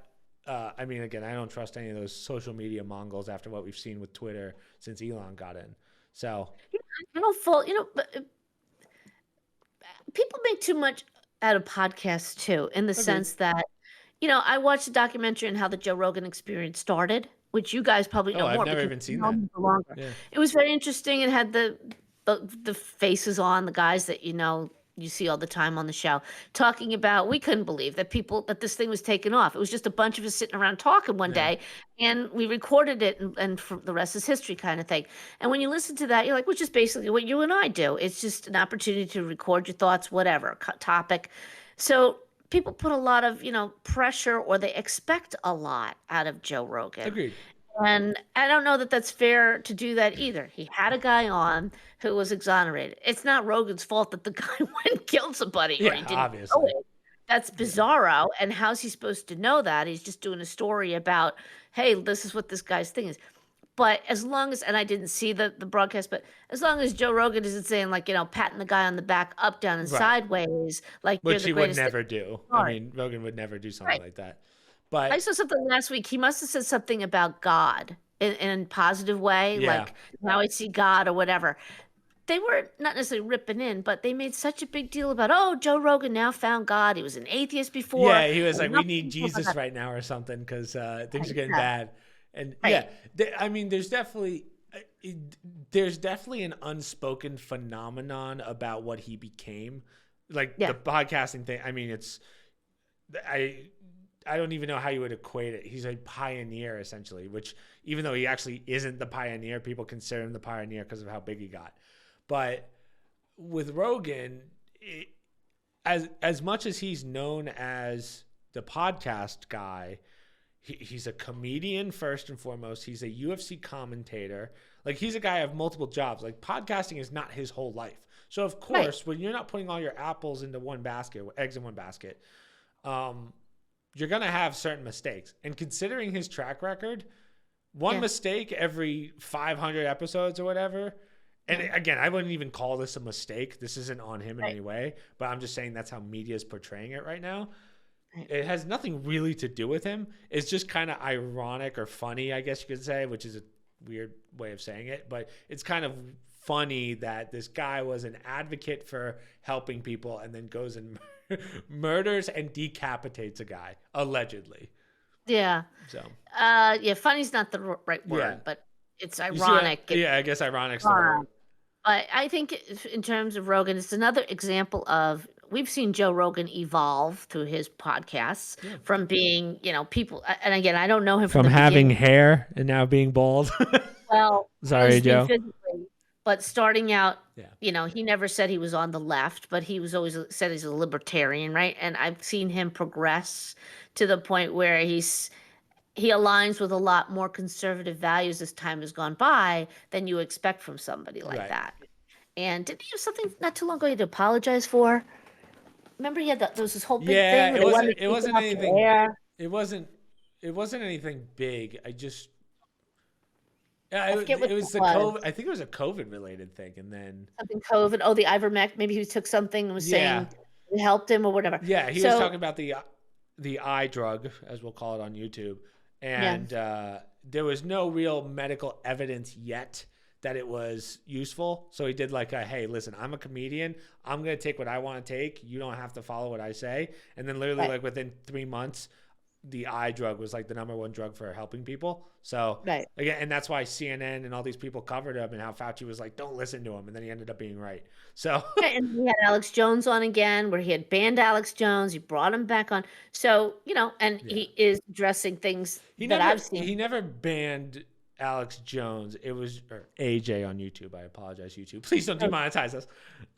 He brought back AJ. He couldn't do it because that was the whole Sandy Hook incident. Right. Right. So he said, I still talk to him every day. I just can't really have him on the podcast right now. And now he's done the podcast twice, I think, since then. Right. So that's what I'm saying. He's evolving. This was another example. And it's a lesson for his listeners too. You can't, you can't just put somebody up on a pedestal too high. You don't really know the guy that well. I think I can I would love to ask Joe this. At what point, and I think I know the answer, which is going to be like up until COVID, at what point was this fun for you? And then at what point did it turn into each podcast is making a difference in the world? Does that make sense? Like at what point was mine? Yeah, you just did as a goof and then you realized it had it used to be I'm just having fun with friends and talking to these interesting people to, hey, now these podcasts are affecting global affairs. Right? Well, I can't answer it for him, but I'll tell you this. What generally when you see articles when, with the liberals and vice versa, conservatives, when they start going nuts is when you're hitting on a truth. Yep. So my guess would be he probably realized that it was having an impact when they started coming down hard on him for everything that he was saying, whichever conservative or liberal. And that's when you're making a difference when and if it's a truth. If you're making shit up, you don't care. You're just causing trouble. Well, the beauty But is he's having experts in every field on his podcast, top of the top experts. He has those connections, fortunately. So it's very hard to discredit someone that he has on unless there's proof otherwise. Does that make sense? So like, well, especially when he's there saying, I tried it and I'm fine. yeah, The eye drug. I did it. I'm fine. Now, a million people can come to him and say, no, you're wrong. You're wrong. You're wrong. It's a truth. yeah. He's But also telling you he's not, but the other thing is he's not peddling it to you. He's just saying, I took it. This is what I did. I'm not telling you to take it. Like our government was saying with vaccines, which now even Fauci said, hey, it's causing myocarditis in people, which is thanks, Fauci. So yeah. What do you? Well, they would imply that because of his audience, because of how wide-ranging it is, he has to be careful what he says because he implies that it's something they should do, which really isn't a fair thing to say. So, that's when you get into the whole censoring thing where his listeners are too stupid to know better. That's what I have a problem with. People can think for themselves. And if they're not educated, that's their fault. They better get smart pretty fast. So a person should be able to say, hey, this is what I experienced and it was fine for me. And then he knows he's hit a nerve when they come after him for something like that. And I think now he's successively seen that it's, it seems to be the same topic that they seem to come after, or the same ideologies that they come after me for, or that I get the most attention. And like I said, I think we're seeing the evolution of the Joe Rogan podcast, what it was to where it is now based on things that have been happening. So I don't fault the guy, and I don't think he should take it down. It's just another example of, hey, I learned my lesson back in 2024 about these people. Yeah. That I'm not, Rogan, we love you. Thank you for all that you do. But speaking of fighting, this is an interesting one. We'll move on. Jake Paul versus Mike Tyson. Date finally confirmed and is on Netflix. We all saw that. As you know, I'm big into fighting. I'm not as big into boxing, but I somewhat follow it. Probably more than the average person. But surprisingly, I would say Alan Kinsey's the best when it comes to boxing. We all saw this and we were like, what? What are you doing? This is not good. And what I mean by that is this is where... So Jake Paul is as you know, he was a YouTuber who became a boxer. He is a very good boxer. Despite what people say and despite who he's fought, he's still a pretty good boxer. Mike Tyson, and he's what, 28 years old? No, he's older than, he's a year younger than me. He's like 27, 28. 27, yeah. Mike Tyson is 58. Now, Mike Tyson, for those of you that don't know, Mike Tyson was arguably the most dangerous man on the planet for quite a while. So, but that was almost 30 years ago. Or, I'm sorry, no, almost 40 years ago. So, again, first off, if you guys remember a couple years ago, we had Mike Tyson fight Roy Jones Jr., who was another famous boxer back in the day. And it was not fun to watch. It was two older dudes, two that are very far past their prime, but obviously Roy Jones Jr. was even more past his prime. Headgear, expedition match, whatever. It wasn't good boxing. So when we see Jake Paul versus Mike Tyson, I see a 27-year-old who is a pretty good boxer in comparison to most boxers, I would argue, who are in that kind of category. Well, definitely better than all the TikTokers. I don't know. There's not enough information to show that he's up there with the actual amateur boxers. But again, I just see this as someone fighting a 58-year-old who might be able to still throw a punch. Because a lot of the videos that we see of Mike Tyson still in great shape, a lot of those are like 4 years old that they're trying to peddle as this was last week, Yeah. And then I look at the legacy of Mike Tyson, just besides the fighting, right? Do you really think of the legacy that you had up until you retired, and now you're going to go, oh, let me box a YouTube kid, and that's what you want to end your career on? Does that make sense? Well, either he really needs the money, which I don't think he does. Yeah, we know. I don't know. You never know. You never know. Or he, thinks he's got something. I don't know. Mike Tyson's a funny individual. Let me tell you, he's one that I don't know. 58 is tough to go up against a 20, almost a 30-year difference, and more than 30-year difference. But I don't know. I just that's got to be painful training at 58. That's going to be Yeah. painful I think a beating. lot of people, this is what I think it is. I think people in their heads still think of the Mike Tyson that we saw 40 years ago. It's not 40 years ago, right? Well, yeah, it's not 40 years ago. So I think, and one of the things for combat sports, and anyone who's like serious about combat sports knows this, training is much different than an actual match. Like you can't, it's not like shooting. If you shoot 100 foul shots, there's a good chance you're going to make a lot of foul shots in a game, but the pressure is different. There's a lot of other factors, a crowd, the flashing lights is a factor, the gloves, how you felt that day, what you ate. There's so many factors, how the weight cut was. So unfortunately, I think this is going to be an exhibition match where, oh, you can't punch Mike Tyson in the head and stuff like that. Like, you're going to be surprised by Jake Paul in this one, I believe, in the sense of I think he's going to get some good hits on Mike Tyson. But again, I don't think it's going to be a good fight. And I think people, like the next generation, the younger generation, is going to remember Mike Tyson as the guy that fought Jake Paul, which is not I don't good. really know what the benefit is to Mike Tyson to doing this. And to your point, do you really want to be remembered this way unless he's so confident that he can do a fair fight or a fair fight of equals when there's a 30-year difference? Yeah, I don't know. I don't know he could have gone on to do, he should have gone on to do other things. But he has. That's what bothers me, right? He has his marijuana company, which is it sells phenomenal. He's got his podcast, which does very well. So it's like, to your point, you know what it is? It's the competitor inside of him, right? He still has that. Yeah. Hey, you're going to challenge me to a boxing match. I'm sure he's getting paid a lot of money. It's on Netflix, right? And it's free as long as you have a subscription. You don't have to pay anymore, which is smart on Netflix. But it's very, it doesn't sit well with me because, again, you still have a 30-year age gap. Mike Tyson hasn't had a real fight in 40 years. The Roy Jones Jr. fight, they're like tapping each other. Obviously, Mike was winning that. And if he wanted to lay it down on him, he could have.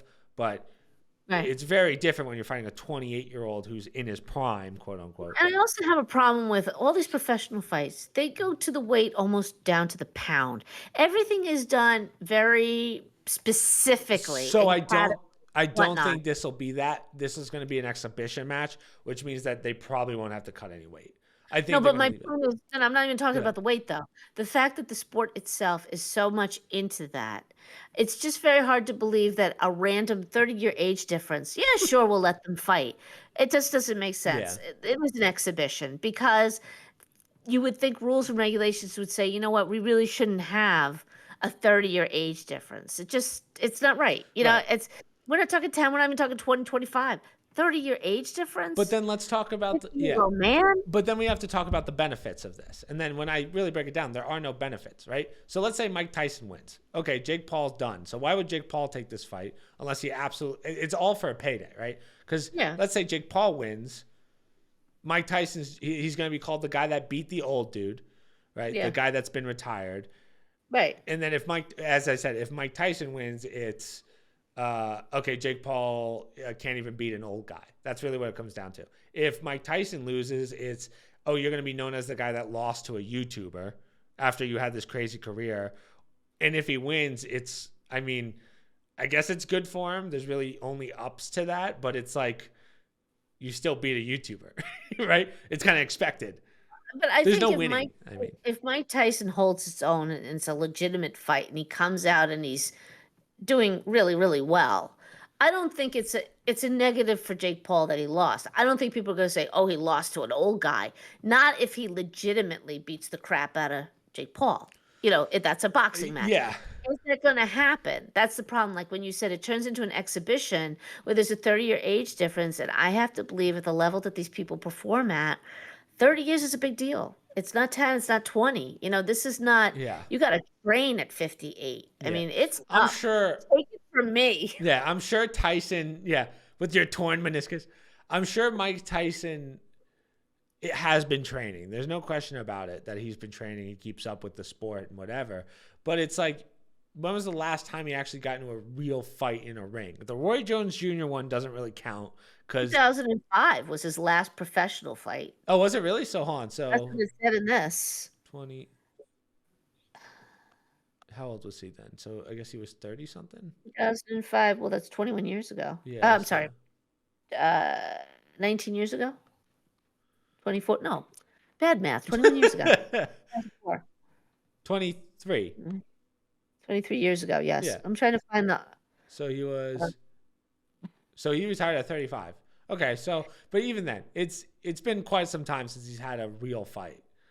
He turns 58 in June. He won 50 total fights in his career, with 44 coming via knockout, and was the youngest heavyweight champion ever at 20. He last fought that exhibition with Roy Jones. That was in 2020. But his last professional fight was in 2005 when he threw in the towel ahead of the 7th round against Kevin McBride. Right. So that's kind of goes to my, again, anything can happen in fighting, in the sense of it takes one punch to turn around an entire match. That's the beauty of the sport. But I don't see that happening in this. I think this is going to be a very boring exhibition match. Boring is not the right word. It's going to make you wince a little bit when you watch it, I think. You're going to be like, oh man. So I'm excited for it because of the names. I'm not excited for it for the actual fight. Does that make sense? Yeah, it's an interesting for my generation to see Mike Tyson come out again is a big deal. Yeah, I guess that's true. At 58, it's like, I don't know. I think that's just, hey, him at 58, he's in better shape than some people at 20, 38. Absolutely. So I don't discount that. But you're going up against somebody who's in phenomenal shape at 27. And has been taking matches for the last 4 years. Right. Maybe, again, you can talk strength of schedule, but he's fought four fights against guys that were professional fighters in MMA, which, again, you can make the argument it doesn't transfer over, whatever you want to say, but those are still professional fighters. Yeah. So, again, there's no winning in this, in my opinion. Like, the only win is the money. They're both going to make great money, don't get me wrong, and that's phenomenal. But from the standpoint of, like, how does this help either of their legacies? It really doesn't. Well, all the pressure is on Tyson, because it's really not on Jake Paul. I guess. Tyson's got to come out and not embarrass himself. He's got to hold his own. If not, he's going to lose to a younger guy. A younger YouTuber, yeah. Yeah, but a younger fighter. Okay, so for Jake Paul, if he's giving a legitimate fight and he wins, no one's going to say, oh, you beat up an old guy, because people are going to see it's a legitimate fight. If Tyson can't take it, Paul's not going to keep him out there very long, and he's going to go down and he's done, right? Yeah. I mean, it's over for him. He did his little game. He got his money, and it was, like you said, an exhibition. So all of it, it's kind of if Jake Paul goes down because of 58-year-old Mike Tyson, it's because he came out and he was a hell of a fighter. Yeah. That just goes to show that he was born to fight. But here's my next question. I'm trying to put myself in Jake Paul's shoes. Let's say I just knocked out Mike Tyson at 58. I don't think I would feel good about myself. Does that make sense? It depends. And that's why I say it's all on Tyson. If Tyson comes out and he is a strong contender, right? Yeah. And is holding his own, and people can see, all right, he's acting like a 38-year-old, not a 58-year-old, right? If he can hold his own against Jake Paul and has a chance, Jake Paul can knock him out, and people be like, wow, you took down Mike Tyson. Good for you. He was good. But if he comes out and he's obviously slower, he obviously can't see, he doesn't move like he used to, which will probably be the case because he's a few years older, and can't do it. If he knocks him out, it's like, okay, Tyson, you wanted to go in the ring, legitimate fight, you're done. Yeah. I just don't know that it's, it's the only risk to me for Jake Paul is if Tyson doesn't put up a good fight. Yeah, which man, I don't know. Maybe he'll have a strong first round, but again, we have to talk cardio. I don't know how he is at 58. I've seen videos of him punching around his 50s. Again, I haven't seen anything of a recent time. There's one video going around right now that everyone's like, oh my God, this is amazing. But that was 4 years ago. And when you get up in age, the difference between 54 and 58 is quite different. Right, Mom? Yeah, really. But don't discount that crazy gene, because Tyson's got that mental crazy gene. If he goes in there and he bites Jake Paul's ear off, that's going to be sick. That's how the views go. Yeah. I don't want to say the bad word, but he's got that crazy strength. You know what I mean? Yeah, He yeah, can, yeah. he can turn a screw in that brain, and there he goes. You Yeah. never know what's coming out of him. But he's one of those guys that had a full turnaround in the sense of, remember, he was like an angry person. Then he was on Broadway after his career. He lost everything, gained it all back, like that kind of. So it's not the same Mike Tyson as 30 years ago. No, no, not at all. But Yeah. then again, it's like I think when you're a competitor like that at that level, I'm not gonna say that he's crazy, but I think Well, hold on. he can go like that There intense was a point kind where of. you could put him in the crazy category. Oh yeah, I When you mean bite off someone's ear, that's pretty crazy. no, I know. I think he was when he was younger. I think they took advantage of Yes. his disabilities, his abilities as somebody of strength, but His also taking upbringing. advantage of his disabilities mentally and his psychological state. I think I'm not sure about this, but I think there were issues with him being on meds. I remember he did an interview with his wife, which was really bad at the time, like the way she was talking about him and embarrassing to him and her, but she made it seem like there was definitely something mentally Really? wrong with him. Yeah, that was a whole scene. Well, as I But said, I love Mike Tyson, he so progressed through it and he's come out of it. I think he's born again. Or it might be Christian, I'm not sure, but I think he lost a child too later on, a child died. yeah, So he he's had a come through a child die lot, on a treadmill. right? But having said that, having come through it, I think you never lose that competitive Yeah. nutty gene, like Well, you that's what he just was almost like bred for. They literally took an 8th grader and turned him into a killing yeah, machine. So, yeah. Yeah. speaking So like I of said, if he comes out, it might work for him. speaking of old people that we've lost, unfortunately, we lost a big one this year, Mom. Akira Toriyama dies at 68. Do you I know who this saw is? that. Dragon Ball Z, is that This who it is a is? big one. Yeah. He's the guy that made Dragon Ball Z. Now, I know I won't bore everyone with the animes this time, but this is a big one. Dragon Ball kind of paved the way for a lot. Dragon Ball is still considered one of the big 3, I believe. I'm trying to think. Yeah. Yeah. So, I see that in stores. yeah, Dragon Ball, again, we've had almost like 100 video games, the show from start to finish. This was a sad moment in the anime world yesterday when I saw this, or 2 days ago now. But Yep. yeah, that was really depressing. So our heart goes out. They did Really young too, right? 68. He died to a blood clot in the brain. Interesting. So Mom goes right to vaccines. I didn't say anything. Yeah, we know we know what you do. But 68, yeah, he unfortunately died to I forget what it's called, some kind of hematoma in the brain. So it basically a blood clot. Aneurysm type, yeah. Yeah.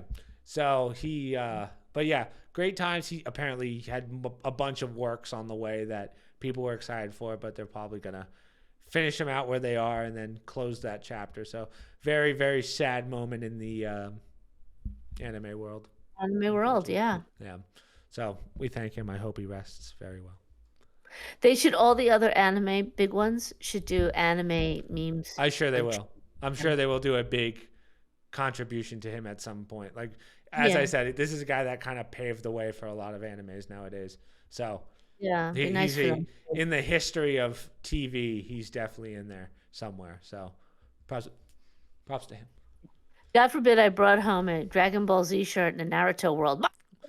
I have no problem. I'm a huge fan of Just Naruto that. too. But yeah, arguably Naruto's the reason that Dragon Ball started shows like Naruto. Right? Dragon Ball started back in like the early 90s. Yeah, well, I think that brought the attention here to the younger audience in America. Oh yeah. Dragon Ball? When Goku goes Super Saiyan for the first time, mother? When Krillin dies? Are you kidding me? When God. Lord Frieza takes out Krillin, Mom, and Goku snaps. Oh, God. Oh, please. Now, there's another big kind of sad news, kind of in the YouTube space. So this was a big one that happened this week. Rooster Teeth shut down after 21 years. So Rooster Teeth, we're going to go through a little YouTube history, Mom. Rooster Teeth was one of the pioneers of YouTube. Started 21 years ago. Before YouTube was even really called YouTube, I feel like they started like that kind of level. Yeah. They were the first ones to kind of be, they're almost like a case study. And what I mean by that is they were the first kind of company to be a YouTube channel and kind of pave the way. Like more than one person having a channel. Does that make sense? Yeah. So Rooster Teeth, which I believe was originally owned by Machinima, or Machinima bought them. I forget the whole story. But later on, they got bought out by Warner Bros., which was bought out by AT&T. Right? Yeah. Now, the reason that Rooster Teeth is a case study is because, again, I don't want to bash Rooster Teeth in the sense of I grew up on Rooster Teeth, Achievement Hunter, all that stuff. That was my, I mean, the OGs, you know, Mom. But that was one of those companies that because they prioritized video games, but they also had their shows. They had Red versus Blue, which was very well known on YouTube for a while. Then they had Ruby, which was their anime. Their animation series, I forget. But the problem with Rooster Teeth, and I think the ultimate downfall of Rooster Teeth, is kind of twofold. Long form content in a world that's becoming more short form content. Right. And the fact that they added so many people to the crew that people couldn't relate to anymore. So like, I'm 28 now. The last time I watched a Rooster Teeth video was probably like when I was in college. So a couple years ago, I went back and I was like, oh, let me see how everyone's doing. And I couldn't recognize anyone. I was like, who are these people? And that's kind of been there's so many YouTube videos on the quote unquote downfall of Rooster Teeth. And I don't think anyone wanted to actually see, well, I'm sure there are some real shitty people out there who wanted to see the downfall of a company. But Rooster Teeth, I mean, they really paved the way for future channels on YouTube on how to do certain things. So for them to shut down after 21 years, it kind of sucks. It does. It kind of hurts a little bit. That's another one that I was like, my heart when I saw it. But everything comes to an end. But yeah, it happens. Yeah. You know, we used to have the same thing in the television world when a show no longer was coming out. Right. You have that like sinking feeling, like, oh man, what am I going to watch now? What am I going to do now? So Warner Bros. Right. So Warner Bros. As I said, these guys spread themselves kind of thin in the sense of they had all these new shows. They might have 30 shows on their channel. It's all different things. Like one of the things that really kind of, I don't want to say kills a YouTube channel, but it's when you kind of diversify too much to the point where viewers can't keep up. Does that make sense? Right. So one of the things that I always say about, you know, Pat McAfee. Pat McAfee's the ESPN guy. Yeah. So I used to, before ESPN and when he was on YouTube, they post so much that you would need. Like, I just remember when I was subscribed to Pat McAfee, which again, I still love Pat McAfee, even though I'm not that big into sports. Yeah. There was so much, like my subscriber feed would just be Pat McAfee. I literally couldn't see anything else because they were posting so much. But the difference is they were posting all sports. Whereas Rooster Teeth, it was, you have video games, you have this show, you have this show, you have another show, you have another podcast, you have another podcast. And it just spread themselves way too thin to the point where it's like, I'm only watching maybe one of the series on there when you have 100. So that kind of really killed it. That's the thing about it. I mean, it has all these different links. It shows it looks like a streaming channel. Yeah. Today's streaming channel. Are you on YouTube? Are you checking them out on YouTube or what are you looking at? Roosterteeth.com. Yeah, that's probably their website. Yeah. Yeah. So it's really, again, I thank them for paving the way for a lot of YouTubers to be successful. And again, they've hired some people because the beauty of Rooster Teeth where they were hiring people who were very like-minded in the sense of they love video games, they love movies, they love production. We want to help you accomplish your dream, which is beautiful for a company to be able to do. But again, they spread themselves a little too thin over the years. It's very hard to relate to them anymore because so many, like, you grow out of it in a sense, right? Yeah. You grow with these guys, and then when they leave, it's like, why am I still here? Like Ray, Michael, all those guys, which I don't even remember all their last names. It's been so long. But it's a real shame to see them go. But what's kind of weird is Warner Bros. Basically said, this, and this is working. We're going to keep those IPs. Everything else is going to go. Yeah. So they're doing their final podcasts. They still have the rights for like the next 6 months, and then I think they're going to disperse. So, well, it even says on it a little something for everyone. It was their clip on, and that's great. But it's like there was an issue with doing something that's, hey, we're going to spread ourselves to having so many different shows. No one can really keep up anymore. So, yeah. So well, I mean, it happens. Shows come to an end. There's not much you could do. With Rooster Teeth closing, it's a chapter of YouTube history that is kind of closing. So they left their mark. They left a huge legacy behind. I don't think they're going to actually terminate the channel. I think the channel is going to be up forever. Again, they're testing the limits of the YouTube legacy, I think. So what happens to the channel? Do they run something else, or I don't know. Warner Bros has to decide what they want to do with it. They own it. So I don't know if maybe someone will take over. I think it's Jeff Lane or one of the something Lane, Joseph Lane. He's one of the directors now or CEO, and I think he said we're going to figure out what Warner Bros wants to do, and we'll decide after that. Again, there's no point in deleting a YouTube channel, if that makes sense. Like that's what I never understand people that do that. Like, why would you delete a YouTube channel? It's just there. It's not hurting anyone to be there. Just keep it up. If you're not going to post anything, it's still going to be there for people to watch just for nostalgia purposes. Well, over time, people will still go to it, not knowing that so you might get traffic. But I think after a few months, if people aren't reaching out to it, it's just sit out there in the ether. Yeah. And I don't know what you would do with it. It's kind of bad because you're losing the possibility of traffic. You could market something else. Somebody might be going to Rooster Teeth and see something else they like and build momentum that way. But I think best case scenario is Warner Bros. Just does a giant rebrand. Like maybe it won't be called Rooster Teeth anymore. Right. Which would be great because then you can keep a lot of your employees. Obviously, they're going to have to start doing more layoffs because Rooster Teeth's a pretty big company. And if Warner Bros. Doesn't want, like, they're going to be the ones that make that decision in the end. Yeah. But either way, it was a good run. 21 years on YouTube is wild. Like, we're only at 10. They have 12 years on me in YouTube. So well, then we're the first ones. Yeah. Arguably, I think they're the oldest, too. They're the first real channel to, kind of fall apart. I have to believe maybe them or Smosh is the oldest. So, again, we thank them for everything that they did. It was a huge part of my childhood with Red versus Blue and Achievement Hunter. Yeah, I used to go to them to look up. I used to platinum games, like how I did with Dark Souls, and you would go to them because they would know how to do it. And I was like, oh yes, this is perfect. So they have that on there. Join first and let them know how much you love them. Yeah. Play the game. Yes. Yeah, the good old days. Nowhere. Yeah. Little bit for everyone, as they said, or whatever their slogan was. But that's what it is. Yeah. All right, Mom. We just did almost 2 hours. So I think it was more like an hour and a half. Yeah, I think it was more like an hour and a half. She's like, I gotta go to bed. But my shadow, I can't be away from her that long. Well, I already talked to her before she called me, so I'll let you go, Mother. The only things I have to promote, so Papa's podcast, go check that one out from last week. I put out a Zombies video on Friday. There will be a speed run out for everyone on Sunday. So that will be yesterday, technically, if this comes out on Monday. And then just the stream. That's pretty much it. So social media down below, promo codes down below, Discord down below, other stream links down below and stuff.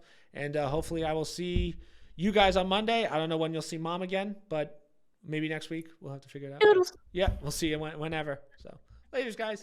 Bye. Bye.